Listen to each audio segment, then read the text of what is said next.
আপনারা কারা কারা একা একা যখন নামাজ পড়েন, নফল হোক সুন্নত হোক বা ফরজ হোক, যখন নামাজ পড়েন প্রায় রাকাতে সূরা কুল হুয়াল্লাহ পড়েন কারা কারা? একটু হাত তোলেন তো। আচ্ছা, হাত নামান। খুশি হইয়া হাত তুলছেন, মনে করছেন প্রশংসা পাবেন। প্রশংসা না, বরং একটা বদনাম পাওয়ার ভয় আছে। সূরা ইখলাস, এটাকে আমরা সাধারণত কুল হুয়াল্লাহ সূরা বলি, তাই না? ইখলাস মানেটা কি? আমরা যেহেতু এই সূরাগুলো নামাজের মধ্যে সবচেয়ে বেশি পাঠ করি, ঠিক না বেঠিক? এই সূরাগুলো অর্থাৎ শেষের দিককার সূরাগুলো আমরা যেহেতু বেশি নামাজের মধ্যে পাঠ করি, এই সূরাগুলোর অর্থ যদি আমি জানি, ব্যাখ্যা যদি আমি জানি, তাহলে নামাজের মধ্যে মনোযোগ ধরে রাখা সহজ হবে। কারণ আপনি মুখে কি পড়তেছেন আপনি নিজে অর্থ বুঝেন না, মন্ত্রের মতো পাঠ করতেছেন। যদিও না বুঝে পড়লেও আপনি সওয়াব পাবেন, কিন্তু না বুঝে পড়লে তো আর এই কোরআনে আল্লাহ কি বলেছে এটা আপনি জানতে পারবেন না। না জানলে সে অনুযায়ী আপনি আমলও করতে পারবেন না। এই জন্য আমাদেরকে বুঝতে হবে। এই জন্য সূরা ইখলাস সম্পর্কে আমরা জানি। ইখলাস এই সূরার নাম, সূরার নাম হলো সূরাতুল ইখলাস বা ইখলাসের সূরা। ইখলাস শব্দের একটা অর্থ হলো পিওর করা, খাঁটি করা। তার মানে আমাদের ইবাদতটা শুধু আল্লাহর জন্য হবে, খাঁটি হবে, এখানে কোনো ভেজাল অন্য কারোর জন্য সেটা হবে না।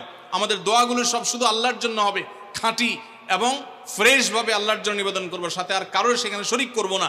এই জন্য এই সূরার নাম ইখলাস, যে এই সূরার মধ্যে আল্লাহর ইবাদত, একত্ববাদ, তাওহীদ, এটাকে খাঁটি করবার নির্দেশ দেওয়া হয়েছে, শরিক নাই। এই জন্য এটাকে সূরা ইখলাস বলা হয়েছে, খাঁটি করার সূরা, ঈমানকে বিশুদ্ধ করা, তাওহীদকে ঠিক করার সূরা। একইভাবে ইখলাসের আরো বিভিন্ন অর্থ এবং বিভিন্ন ব্যাখ্যা আছে, আমরা শুধু এইটুকু বলি। এরপর আসা যাক সূরা কুল হুয়াল্লাহ। কেন আল্লাহ তাআলা এই সূরাটা নাজিল করলেন? কোরআনে কারীমের বিভিন্ন সূরা, বিভিন্ন আয়াত নাজিলের প্রেক্ষাপট আছে, যেটাকে শানে নুজুল বলা হয়। কেন এই সূরা আল্লাহ তাআলা আমাদেরকে দিয়েছেন, এ সম্পর্কে প্রিয় নবী সাল্লাল্লাহু আলাইহি সাল্লামের এক সাহাবী, তার থেকে একটি হাদিস বর্ণিত আছে। সেই হাদিসের আলোকে আমরা জানি যে মক্কার মুশরিকরা, মক্কার কাফিররা, অবিশ্বাসীরা, তারা প্রিয় নবী সাল্লাল্লাহু আলাইহি সাল্লাম যখন তাওহীদের দাওয়াত দিলেন, আল্লাহর পথে আসার দাওয়াত দিলেন, তারা বলল, মুহাম্মদ, আমরা তো সবার বংশ পরিচয় জানি। সেই যুগে মানুষ উটের পর্যন্ত বংশ পরিচয় জানতো, শিখতো। তো নবী সাল্লাল্লাহু আলাইহি সাল্লামকে তারা জিজ্ঞাসা করেছে, মুহাম্মদ, তোমার যে আল্লাহর কথা বলো, ঈমান আনার জন্য বলো, তোমার আল্লাহর বংশ পরিচয়টা একটু আমাদেরকে জানাও। মক্কার মুশরিকদের এরকম হাস্যকর দাবি শোনার পর প্রিয় নবী সাল্লাল্লাহু আলাইহি সাল্লামের প্রতি আল্লাহ তাআলা এই সূরা নাজিল করে তাদের এই প্রশ্নটা যে অবান্তর, আল্লাহ তাআলার যে কোনো বংশ পরিচয় নাই, আল্লাহর যে কোনো জন্মদাতা নাই, তিনি যে কোনো জন্মদাতার মুখাপেক্ষী নন, সে বিষয়টাকে আল্লাহ তাআলা বিশদভাবে এই সূরাতে বিবৃত করেছেন, বর্ণনা দিয়েছেন। এই জন্য ওই প্রেক্ষিতে এই সূরাটা নাজিল হয়েছে। কোনো ওলামায়ে কেরাম, কোনো মুফাসসিরগণ অবশ্য ভিন্ন আরও একাধিক কথাও বলেছেন, তবে এটি সবচেয়ে প্রসিদ্ধ এবং বেশিরভাগ মুফাসসিরদের মত এটি যে সূরা ইখলাস, কুল হুয়াল্লাহ সূরা নাজিল হয়েছে মক্কার মুশরিকরা প্রিয় নবী সাল্লাল্লাহু আলাইহি সাল্লামের কাছে আল্লাহর বংশ পরিচয় জানতে চাওয়ার মতো মূর্খতাসুলভ প্রশ্ন করেছে। সেই প্রশ্নের জবাবে এই সূরায় আল্লাহ রাব্বুল আলামিন বিস্তারিত বিবরণ দিয়েছেন। এবার আসুন আমরা এই সূরায় কি বলেছেন আল্লাহ রাব্বুল আলামিন সে বিষয়ে জানবো, এবং সেই সাথে এই সূরাটার বিশেষ ফজিলত আছে। সূরা ইখলাসের আবার স্পেশাল ফজিলত আছে, কি সেটা আমরা জানবো ইনশাআল্লাহ তাআলা। আমরা প্রথমে আসুন সূরার অর্থ আমরা জেনে নেই। কুল হুয়াল্লাহু আহাদ। আমার সাথে সাথে আপনারা বলেন, কুল হুয়াল্লাহু আহাদ, আল্লাহুস সামাদ, লাম ইয়ালিদ ওয়া লাম ইউলাদ ওয়া লাম ইয়াকুল লাহু কুফুয়ান আহাদ। কুল হুয়াল্লাহু আহাদের অর্থ হলো বলুন। কুল মানে বলুন। এই কুলটা বড় কাফের কুল। আমরা অনেকে কয় রস্যকার কুল ও কুল, বড়ই লিখতে যে কুল লেখি আমরা ওই রকম বলি। এই কাফটা ভেতর থেকে আসবে, কুল কুল কুল বললে তার অর্থ হবে বলো। আর যদি ছোট কাফের কুল অর্থাৎ বাংলায় করস্যকার কুল ও কুল লিখি যে আমরা ওরকম কুল যদি বলেন, আরবিতে তার অর্থ হলো খাও। একটা হলো বলো, আরেকটা হলো খাও। অর্থের মধ্যে বেশ কম আছে না নাই? অনেক বেশ কম। কোথায় খাওয়া আর কোথায় বলা। এই জন্য এই কফটাকে একটু শুদ্ধ করার চেষ্টা করতে হবে। কুল ভিতর থেকে, কুল কুল হুয়াল্লাহু আহাদ। এর অর্থ কি? কুল মানে বলুন। আল্লাহ তাআলা তার রাসূলকে বলছেন, হে রাসূল, আপনার ভেতরে যে বিশ্বাস আছে তাওহীদের প্রতি, সেই বিশ্বাসকে প্রকাশ করে বলুন, হুয়াল্লাহু, হুয়া মানে তিনি, আল্লাহ মানে তো আল্লাহ, বলুন যে তিনি আল্লাহ, আহাদ মানে একক, অদ্বিতীয়, তার কোনো শরিক নাই, তার কোনো অংশীদার নাই, তিনি একক। বংশ পরিচয়ে তার থাকার প্রশ্নই ওঠে না। যিনি একক, যিনি অদ্বিতীয়, যার কোনো শরিক নাই এবং যার কোনো পার্টনার নাই, যার কোনো ফ্যামিলির সদস্য নাই, যিনি একক, তার বংশ পরিচয় জানতে চাওয়া এটা মূর্খতা এবং অজ্ঞানতা। এই জন্য আল্লাহ রাব্বুল আলামিন জানিয়েছেন, কুল হুয়াল্লাহু আহাদ, বলে দিন তিনি আল্লাহ যিনি একক, আল্লাহুস সামাদ, আল্লাহ হলেন সমাদ। সমাদ শব্দের অর্থ হলো যে তিনি হলেন সেই মহান সত্তা, সবাই যার কাছে মুখাপেক্ষী, তিনি কারোর কাছে মুখাপেক্ষী নন। সমাদ মানে হলো যিনি অমুখাপেক্ষী, যিনি কারোর মুখাপেক্ষী না। পৃথিবীর সকল সৃষ্টি তার মুখাপেক্ষী, তিনি কারো মুখাপেক্ষী না। যেহেতু তিনি কারোর মুখাপেক্ষী না, অতএব তার বাপেরও প্রয়োজন নাই, তার মায়েরও প্রয়োজন নাই, তার সন্তানের প্রয়োজন নাই, বন্ধুর প্রয়োজন নেই, তার কারোর কোনো প্রয়োজন নেই। সবার তাকে প্রয়োজন, কিন্তু তিনি কারোর কাছে মুখাপেক্ষী নন। আল্লাহুস সামাদ, লাম ইয়ালিদ ওয়া লাম ইউলাদ, যেহেতু তিনি কারো মুখাপেক্ষী নন, এজন্য তিনি কাউকে জন্ম দেননি। ওয়া লাম ইউলাদ, এবং তাকেও কেউ জন্ম দেয়নি। যেহেতু তিনি কোনো কারো মুখাপেক্ষী না, এজন্য তার বাপমারও প্রয়োজন নাই। আমরা দুনিয়াতে আসার জন্য বাপমার মুখাপেক্ষী, বাপমা ছাড়া আসতে পারে না। যেহেতু আল্লাহ কারো মুখাপেক্ষী নন, এজন্য তার কোনো জন্মদাতার প্রয়োজন হয়নি। ওয়া লাম ইউলাদ, এবং তিনি কাউকে জন্ম দেননি। কারণ আমাদের সন্তান সন্ততি জন্ম দিতে হয় আমাদের প্রয়োজনে, কারণ আমার বংশধারা ধরে রাখতে হবে, আমার নামটা ধরে রাখতে হবে, আমার সম্পদ রক্ষণাবেক্ষণ করতে হবে, বৃদ্ধকালে আমাকে দেখাশোনা করতে হবে। এইসব কারণে আমাদের সন্তানের প্রয়োজন হয়।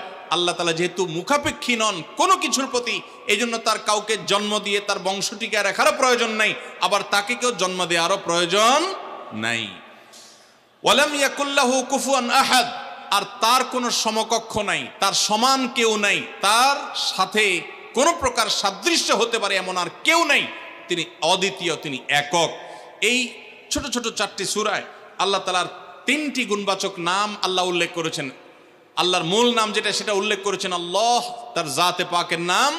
আর এর পাশাপাশি আরো 2টি গুণবাচক নাম উল্লেখ করেছেন। এক হলো আহাদ, মানে একক, এটা আল্লাহর গুণবাচক নাম। আর একটা হলো সমাদ, এটাও আল্লাহর গুণবাচক নাম। এই নামগুলো আল্লাহ তাআলা উল্লেখ করেছেন। এই যে সূরাটা, সূরা ইখলাস আমরা জানলাম, এর অর্থ আমরা শুনলাম। এই সূরার ফজিলত কি? 3টা ফজিলত আপনারা শুনেন। 1 নম্বর, নবী করিম সাল্লাল্লাহু আলাইহি সাল্লাম বলেছেন, এই সূরা ইখলাস এটা হলো কোরআনে কারীমের 3 ভাগের 1 ভাগ। বলেন সুবহানাল্লাহ। সূরা ইখলাস বা কুল হুয়াল্লাহ সূরাটা হলো কোরআনে কারীমের কয় ভাগের 1 ভাগ? 3 ভাগের 1 ভাগ। 3 ভাগের 1 ভাগের মানে কি? এই সম্পর্কে কোনো তাফসীরবিদগণ বলেছেন, এর মানে হলো গোটা কোরআনে আল্লাহ তাআলা মৌলিকভাবে 3টা বিষয়ের আলোচনা করেছেন। কয়টা বিষয়? এই পুরো কোরআন জুড়ে আল্লাহ তাআলা আলোচনা করেছেন কয়টা বিষয়ে? 3টা বিষয়। নাম্বার 1 তাওহীদ, একত্ববাদ, ঈমান সম্পর্কে। নাম্বার 2 আখবার, বিভিন্ন জাতি গোষ্ঠীর ইতিহাস আল্লাহ এখানে আলোচনা করেছেন। নাম্বার 3 এই কোরআন আল্লাহ তাআলা আলোচনা করেছেন আহকাম বা বিধিবিধান। ঈমানটা মানুষের, বিশ্বাসটা মানুষের সবচেয়ে গুরুত্বপূর্ণ। বিশ্বাস মানুষকে পরিচালনা করে, জন্য কোরআনে এটার আলোচনা সবচেয়ে বেশি। এরপর ইতিহাসের আলোচনা মানুষের অনেক বেশি প্রয়োজন শিক্ষা গ্রহণ করবার জন্য পূর্বের ঘটনাবলী থেকে, সেজন্য সেগুলোও আছে। আর 3 নম্বর বিধিবিধান, মানুষ কিভাবে চললে কোন দিকে গেলে লাভ হবে, কোথায় গেলে ক্ষতি হবে, সে হালাল হারামের বিবরণ কোরআনে আছে। 3টা বিষয়ের আলোচনার মধ্যে একটা হলো তাওহীদ বা ঈমান। এই সূরা ইখলাস এমন একটা সূরা কোরআনের, এই একটা সূরাতে পুরা সূরার 4টা আয়াতের সবগুলো আয়াতে শুধু ঈমান সম্পর্কে, শুধু আল্লাহর জাত সম্পর্কে বলা আছে। বলেন সুবহানাল্লাহ। ভাইরা আমার, এই সূরা ইখলাস বা সূরা কুল হুয়াল্লাহ এটা কোরআনে কারীমের 3 ভাগের 1 ভাগ। এটা একটা ব্যাখ্যা। আরেকটা ব্যাখ্যা হলো, কোরআনে কারীম যদি কেউ পুরাটা পড়তে পারে, যে পরিমাণ সওয়াব সে লাভ করবে। শুধু কুল হুয়াল্লাহ সূরা যদি একবার পাঠ করে, কয়বার? একবার যদি পাঠ করে, কোরআনে কারীমের 3 ভাগের 1 ভাগ তেলাওয়াত করার সওয়াব আল্লাহ তাআলা ওই ব্যক্তিকে দান করেন। তাহলে যদি কেউ 3 বার পাঠ করে, তাহলে এখান থেকে বোঝা যায় যে আল্লাহ তাআলা তাকে পুরা কোরআন একবার তেলাওয়াতের সওয়াব দান করবেন। পুরা কোরআন কষ্ট করে তেলাওয়াত করলে সেটার যে মর্যাদা হবে সেটা অবশ্যই ভিন্নতর। কিন্তু 3 কুল সূরা ইখলাস এটাকে 3 বার পাঠ করলে আল্লাহ রাব্বুল আলামিন কোরআনে কারীমের পূর্ণাঙ্গ কোরআন তেলাওয়াতের সওয়াব পাবেন বলে অনেক উলামা ইকরাম, মুহাদ্দিসিন ইকরাম বলেছেন এই হাদিসের আলোকে। এটা হলো এর দ্বিতীয় ফজিলত। প্রথম ফজিলত। দ্বিতীয় ফজিলত হলো, আমাদের প্রিয় নবী সাল্লাল্লাহু আলাইহি ওয়াসাল্লামের সময়ে তিনি এক দলকে একটা অভিযানে পাঠিয়েছেন। তাদের মধ্যে যিনি ইমাম সাহেব ছিলেন, ওই আল্লাহর বান্দা প্রত্যেক নামাজের মধ্যে যে কোনো সূরা পড়তেন, যে কোনো কেরাত পড়তেন, শেষে সূরা ইখলাসটা অবশ্যই পাঠ করে তারপর রুকুতে যাইতেন। এখন সাহাবীদের মধ্যে একটা প্রশ্ন দেখা দিল যে এই লোকটা প্রত্যেক রাকাত নামাজে সূরায়ে ফাতিহা আলহামদু সূরা পাঠ করার পর যেই সূরাই পড়েন, যেই কেরাতই পড়েন, সাথে আবার কুল হুয়াল্লাহটা কেন পড়েন? আমরা তো নবী সাল্লাল্লাহু আলাইহি ওয়াসাল্লাম কিরম করতে দেখি নাই। তখন সাহাবীরা এসে নবী সাল্লাল্লাহু আলাইহি ওয়াসাল্লামকে জিজ্ঞাসা করলেন, ইয়া রাসূলুল্লাহ, আমাদের ইমাম সাহেব যাকে আমাদের সাথে আপনি দিয়েছেন, যিনি আমাদের সাথে আসেন, এই ব্যক্তি প্রত্যেক রাকাতে অন্য যা পড়ুক আর না পড়ুক এই কুল হুয়াল্লাহ সূরাটা উনি পড়েই পড়ে, এটা উনি ছাড়ে না, এর কারণটা কি? তখন নবী সাল্লাল্লাহু আলাইহি ওয়াসাল্লাম জিজ্ঞাসা করলেন ওই ব্যক্তিকে যে তুমি কেন এই সূরা পাঠ করো? অবশ্যই অবধারিতভাবে সূরা ফাতিহা না প্রত্যেক রাকাতে ফিক্সড, অন্য কোনো সূরা তো ফিক্সড না, তুমি অন্য যাই পড়ো সাথে প্রত্যেক রাকাতে কুল হুয়াল্লাহ দিয়ে শেষ করে তারপর রুকুতে যাও কেন? তখন সে সাহাবী বলেন, ইয়া রাসূলুল্লাহ, আমি কেন পড়ি? কারণ কোরআনে কারিমে এই একটা সূরা, সূরা ইখলাস বা কুল হুয়াল্লাহ সূরাটা একমাত্র সূরা যেই সূরার শুরু থেকে শেষ পর্যন্ত সবগুলো আয়াতে শুধু আমার আল্লাহর কথা বলা আছে। কোরআনের অন্য কোনো সূরা এমন নাই যেই সূরার শুরু থেকে শেষ পর্যন্ত পুরো সাবজেক্ট আগা টু গোড়া পর্যন্ত সবগুলো বিষয়, সবগুলো আয়াতে শুধুমাত্র আল্লাহর পরিচয় দেওয়া হয়েছে, এমন আরেকটা সূরা নেই।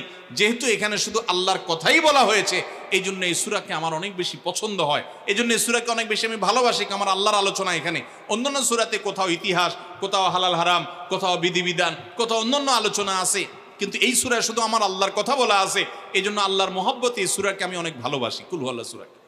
নবী করিম সাল্লাল্লাহু আলাইহি ওয়াসাল্লাম তখন বলেছেন, তোমার এই ভালোবাসার কারণে আমার কাছে ওহী আল্লাহ পাঠিয়েছেন যে আল্লাহ তাআলা তোমাকে স্পেশালি ভালোবাসেন। এবং অন্য বর্ণনায় আসছে নবী সাল্লাল্লাহু আলাইহি ওয়াসাল্লাম বলেছেন, হুব্বুকা ইয়্যাহা ইউদখিলুকাল জান্নাহ, তুমি এই সূরাকে যে ভালোবাসো, এই ভালোবাসার কারণে আল্লাহ তাআলা তোমাকে জান্নাতে প্রবেশ করাবেন, সে ওয়াদা করেছে। অতএব ভাইরা আমার, সূরা ইখলাস বা কুল হুয়াল্লাহ সূরাকে স্পেশালি আমরা মহব্বত করব, ঠিক আছে না ইনশাআল্লাহ? এই সাহাবীর পাশাপাশি মদিনায় আরেক সাহাবী, তিনিও ইমামতি করতেন এবং ইমাম হিসাবে দায়িত্ব প্রাপ্ত ছিলেন নবী সাল্লাল্লাহু আলাইহি ওয়াসাল্লাম তরফ থেকে, তিনিও একই কাজ করতেন। তার ব্যাপারে নবী সাল্লাল্লাহু আলাইহি ওয়াসাল্লামের একই রকমের জবাব দেওয়ার কথা আমরা হাদিস থেকে জানতে পারি। সেখান থেকে সূরা ইখলাসের মর্যাদা বোঝা যায়। আমরাও অনেকে সূরা ইখলাস প্রায় রাকাতে পড়ি, আছে না নাই? আপনারা কারা কারা একা একা যখন নামাজ পড়েন, নফল হোক, সুন্নত হোক বা ফরজ হোক, যখন নামাজ পড়েন প্রায় রাকাতে সূরা কুল হুয়াল্লাহ পড়েন কারা কারা? একটু হাত তোলেন তো। আচ্ছা, হাত নামান। খুশি হইয়া হাত তুলছেন, মনে করছেন প্রশংসা পাবেন। প্রশংসা না, বরং একটা বদনাম পাওয়ার ভয় আছে। হাতটা তোলাইছি আমি, আপনারা মনে করছেন সবসময় হাত তুললেই শুধু জিতা যায়। দেখেন, যারা সূরা ইখলাসকে মহব্বত করে, এই যে ঘটনা আমরা শোনালাম নবী সাল্লাল্লাহু আলাইহি ওয়াসাল্লাম, এটা জেনে যে আমার আল্লাহর আলোচনা আছে এই সূরায়, অন্য কোনো আলোচনা নাই, আল্লাহর পরিচয় উল্লেখ করা আছে, আল্লাহর বৈশিষ্ট্য এবং ক্ষমতার উল্লেখ আছে, সেই মহব্বতে যদি কেউ সূরা ইখলাসকে মহব্বতের সাথে ধীরে ধীরে পড়ে, তাহলে তো তিনি অবশ্যই আল্লাহর কাছে বিশেষ মর্যাদা পাবেন। ওই সাহাবীর মতো আল্লাহর ভালোবাসা পাওয়ার সম্ভাবনা জোরালো। তবে আমাদের বেশিরভাগ মানুষ কুল হুয়াল্লাহ সূরা দিয়ে নামাজ পড়ে নামাজ শর্ট করার জন্য, ঠিক না বেঠিক? তাহলে এবার যদি আমি বলি কারা কারা নামাজ সংক্ষেপ করার জন্য কুল হুয়াল্লাহ সূরা দিয়ে নামাজ পড়েন, তাহলে দেখা যাবে হাত ওইগুলো আবার উঠছে। তাহলে সংক্ষেপ করার উদ্দেশ্যে সূরা কুল হুয়াল্লাহ পড়লে সেটার কারণে আল্লাহর কাছে সওয়াব পাবেন না, বরং আপনার নামাজের মর্যাদা আরো কমবে। নামাজ কি সংক্ষেপে করতে হয় না লম্বা সময় নিয়ে করতে হয়? আমরা খাওয়াটা খুব ধীরে সুস্থে খাই, ঘুমটা খুব ঠান্ডা মাথায় যাই, কাজকাম খুব ঠান্ডা মাথায় করি, শ্বশুরবাড়ি গেলে খুব আস্তে ধীরে যাই, সব কাজগুলো আমরা ধীরে সুস্থে করা পছন্দ করি। শুধু নামাজের বেলা আসলে, জিকির তসবির বেলা আসলে আমরা 4G 5G গতিতে, তুফান মেইলের গতিতে যত তাড়াতাড়ি সম্ভব করার চেষ্টা করি। সব জায়গায় গতি ভালো না, মোবাইলের নেট স্পিডের গতি ভালো বুঝলাম, কিন্তু তেলাওয়াত যে যত ধীরে ধীরে করবে, নামাজ যে যত আস্তে আস্তে পড়বে, আপনি মসজিদে লক্ষ্য রাখবেন, আপনার মসজিদে যেই লোকটার নামাজের সবচেয়ে বেশি সময় লাগায়, যেই লোকটার 2 রাকাত নামাজে সবচেয়ে বেশি সময় ব্যয় করে, আপনি নিশ্চিত ধরে নেবেন এই লোকটার নামাজি হিসাবে তত আল্লাহর কাছে প্রিয় এবং শ্রেষ্ঠ। অতএব সময় নিয়ে নামাজ পড়বো তো ইনশাল্লাহ। আমাদের অনেকেরই তাড়াহুড়া করে নামাজ পড়ার স্বভাব আছে ভাইরা, ভালো না এটা। যাই হোক, তো সূরা ইখলাস আমরা এটাকে সংক্ষেপ করার জন্য পড়বো না, মহব্বত করার জন্য পড়বো আজ থেকে, ঠিক আছে তো ইনশাল্লাহ? কুল হুয়াল্লাহ সূরার আরেকটি ফজিলত বলে আমি শেষ করতে চাই, সেটি হলো যে নবী করিম সাল্লাল্লাহু আলাইহি সাল্লামের একটা হাদিস আছে যে কেউ যদি 10 বার সূরা ইখলাস বা কুল হুয়াল্লাহ সূরা পাঠ করে, কয়বার? 10 বার, রাতে দিনে যে কোনো সময় 10 বার যদি কেউ কুল হুয়াল্লাহ সূরা পাঠ করে, আল্লাহ নবী সাল্লাল্লাহু আলাইহি সাল্লামের হাদিসে ওয়াদা রয়েছে আল্লাহ তাআলা ওই ব্যক্তির জন্য জান্নাতে একটা বিশাল প্রাসাদ নির্মাণ করবেন। দুনিয়ার কোনো প্রাসাদ না ভাই, পামজমারার প্রাসাদ না ভাই, এটা কোনো দুবাই বা পৃথিবীর কোনো গুরুত্বপূর্ণ জায়গার লোভনীয় কোনো আকর্ষণীয় কোনো জায়গার প্রাসাদ না ভাই, জান্নাতের প্রাসাদ। দুনিয়ার প্রাসাদ রেখে চলে যেতে হবে, জান্নাতের প্রাসাদ যে একবার পেয়ে যাবে অনন্ত অসীমকাল পর্যন্ত আর তার সেখান থেকে বের হতে হবে না, তার থেকে ছুটবে না। আল্লাহ আমাদের সবাইকে ফজিলত অর্জন করার তৌফিক দান করুন, বলুন আমিন। তাহলে সূরা ইখলাস 10 বার মাঝে মধ্যে পড়তে যদি আমরা চেষ্টা করি, পুরা সূরাটা একবার পড়তে 1 মিনিট সময় কিন্তু লাগে না। কুল হুয়াল্লাহু আহাদ আল্লাহুস সামাদ লাম ইয়ালিদ ওয়া লাম ইউলাদ ওয়া লাম ইয়াকুল লাহু কুফুয়ান আহাদ। কয় সেকেন্ড সময় লাগছে? 20 সেকেন্ড, 25 সেকেন্ড। আপনি চাইলে 1 মিনিটে 3 বার কুল হুয়াল্লাহ সূরা পড়তে পারেন, তার মানে 1 মিনিটে পুরো কোরআন খতম দেওয়ার সওয়াব আপনি লাভ করতে পারেন। তাহলে অবসর সময়গুলোতে আমরা মুখস্থ তো সবারই আছে, পড়ার চেষ্টা করব না ইনশাআল্লাহ। আল্লাহ আমাদের সবাইকে তৌফিক দান করুন। এবং পড়ার পাশাপাশি এই সূরাতে আল্লাহর একত্ববাদের কথা বলা আছে, মূল বিষয়টা সেটা, শুধু সওয়াব আহরণ করাই উদ্দেশ্য না, বরং এখান থেকে আল্লাহর একত্ববাদের শিক্ষা নিতে হবে। আল্লাহ একক, কুল হুয়াল্লাহু আহাদ, হে রাসূল বলে দিন তিনি আল্লাহ, তিনি একক, তার কোনো অংশীদার নাই, তার কোনো পার্টনার নাই, তিনি কারোর প্রয়োজন তার হয় না। আল্লাহুস সামাদ, তিনি কারোর মুখাপেক্ষী না, বরং সবাই তার মুখাপেক্ষী। লাম ইয়ালিদ ওয়া লাম ইউলাদ, তাকে কেউ জন্ম, তিনি কাউকে জন্ম দেননি আর তাকেও কেউ জন্ম দেয়নি। ওয়া লাম ইয়াকুল লাহু কুফুয়ান আহাদ, তার কোনো সমকক্ষ নাই। ভাইরা আমার, আমাদের সমাজে এক শ্রেণীর নাস্তিক আছে, বরং সকল নাস্তিক ইসলাম এবং মুসলমানদের প্রতি বিদ্বেষ লালন করে, তাদের বড় অংশ। এই নাস্তিকদের একটা কমন প্রশ্ন হলো, তারা বলে আল্লাহ যদি আমাদের সবার সৃষ্টিকর্তা হয় তো আল্লাহর সৃষ্টিকর্তা কে? নাউজুবিল্লাহ। এরকম একটা প্রশ্ন নাস্তিকরা করে। নবী সাল্লাল্লাহু আলাইহি সাল্লামকে কোন কোন মুফাসসিরদের মতে এই প্রশ্নটাই করেছিল ইহুদিরা। কারা প্রশ্ন করেছিল? ইহুদিরা। সেই জবাবে আল্লাহ তাআলা এই আয়াত নাজিল করেছেন এবং জানিয়েছেন যে আল্লাহ তিনি কারোর জন্ম দেওয়ার মুখাপেক্ষী নন, তাকে কেউ জন্ম দেয়নি, তিনি কারোর মুখাপেক্ষী নন। এখন প্রশ্ন হতে পারে, আচ্ছা আল্লাহ তাআলা তিনি আমাদের সৃষ্টি করলেন বুঝলাম, তাহলে আল্লাহকে কে সৃষ্টি করলো, যেটা নাস্তিকরা করেছে। এই প্রশ্নটা একটা অমূলক প্রশ্ন এবং ভুল প্রশ্ন। এই প্রশ্নটা একটা ভুল প্রশ্ন। কিভাবে ভুল প্রশ্ন? আল্লাহ তাআলা কি সৃষ্টি না স্রষ্টা? সবাই উত্তর দেন। আল্লাহ কি সৃষ্টি নাকি সৃষ্টিকর্তা? আল্লাহ যদি সৃষ্টিকর্তা হন, স্রষ্টা হন, তাহলে তার আবার যদি সৃষ্টিকর্তা খোঁজেন, সৃষ্টিকর্তার জন্য যদি আবার সৃষ্টিকর্তা খোঁজেন, তাহলে তিনি তো আর সৃষ্টিকর্তা হলেন না, তাহলে তিনি সৃষ্টি হয়ে গেলেন। কথা বুঝেন নাই? যার স্রষ্টা থাকে তাকে সৃষ্টি বলে। আমার একজন স্রষ্টা, এক সত্তা আছে, স্রষ্টা, যিনি আমাকে সৃষ্টি করেছেন, আপনাকে সৃষ্টি করেছেন, তাহলে আমরা হলাম সৃষ্টি। যাকে কেউ সৃষ্টি করে তিনি হলেন সৃষ্টি। আমাদের আল্লাহর যদি আরেকজন স্রষ্টা আপনি খোঁজেন, তার মানে আপনি আল্লাহকে সৃষ্টি মনে করতেছেন। আসলে আল্লাহ তো সৃষ্টি না, তিনি হলেন কে? স্রষ্টা। স্রষ্টার আর কোনো সৃষ্টিকর্তার প্রয়োজন। যদি বলেন যে আল্লাহরও আবার সৃষ্টিকর্তা লাগবে, তখন তো প্রশ্ন আসবে সেই সৃষ্টিকর্তার আবার সৃষ্টিকর্তাকে। এইভাবে তো অনন্ত অসীমকাল পর্যন্ত যেতে থাকবে, এটা তো হতে পারে না।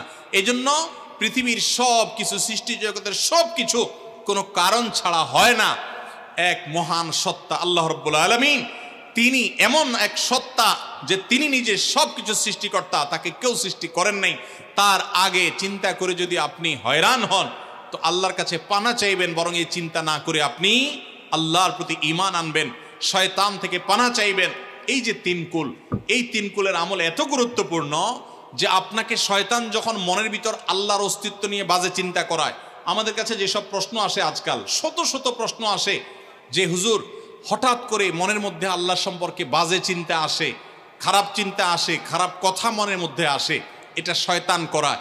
এটা যখন মনের মধ্যে আসবে, সাথে সাথে আউযু বিল্লাহি মিনাশ শাইতানির রাজিম পড়বেন, এই সূরা ইখলাস, ফালাক, নাস পড়বেন এবং বাম দিকে প্রতীকী থুতু শুয়ের আগায় যে পরিমাণ থাকে এরকম থুতু বাম দিকে যদি নিক্ষেপ করেন, এবং আউযুবিল্লাহ পাঠ করেন, আল্লাহ তাআলা শয়তান থেকে পানাহ দান করবেন। এবং মনে রাখবেন, মুসলমানের মনের ভিতরে আল্লাহ সম্পর্কে বাজে চিন্তা আসলে বুঝতে হবে যে ইবলিস হাজির হয়ে গেছে। কে হাজির হয়েছে?